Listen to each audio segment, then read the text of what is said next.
So this is a story of Elijah and Ahab and calling down fire from heaven. 3 years passed with no rain, so Elijah had prayed like God had told him to stop the rain. There was no rain. 3.5 years. And the reason we know it's 3.5 years is because Jesus says so later in one of the Gospels. Finally, God told Elijah to go meet King Ahab. And King Ahab says, "There you are, you big troublemaker," said the king. And then Elijah really responds back, "No, you're a big troublemaker." So they have that like 14-year-old boy fight. But it really was the king who had caused the trouble. So this was a kind of an interesting story. It hadn't rained for 3.5 years. Elijah told him that. King Ahab, whose wife, Jezebel, was from Sidon, which is really far north. And man, they were some pagan people. And it was a political marriage between Ahab and Jezebel. And Jezebel was bad woman. Man, she was bad. So Elijah says, "Let's see whose God is real," Elijah said. So the king's prophets built one altar to their God, who is Baal, and Elijah built an altar to his God, Yahweh, or our God, the good one. They put offerings on each of them, so they cut up a bull, and they put a bull on each one of them, put wood and stone and fire.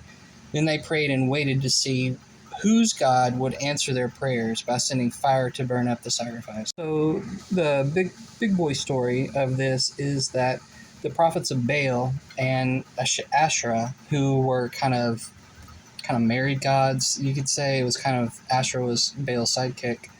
It was a half a day where they're off chanting and they're cutting themselves and there's blood everywhere, but nobody's altar is burning.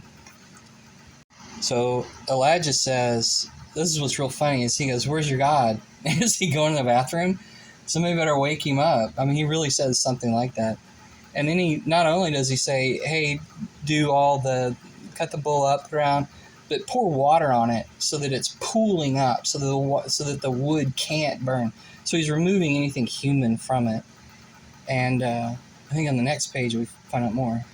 The king's prophets, King Ahab's prophets, screamed at their fake gods to send fire. No fire came.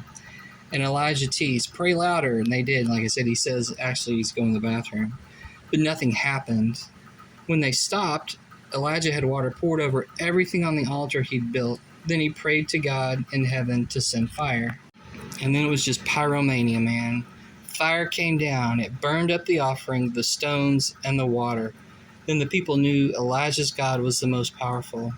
So then Elijah and the prophets of God commenced to whoop upon the prophets of Baal and Asherah, and they kill it's over 400. I want to say it's 475, but it may be like 420. I'm not really sure.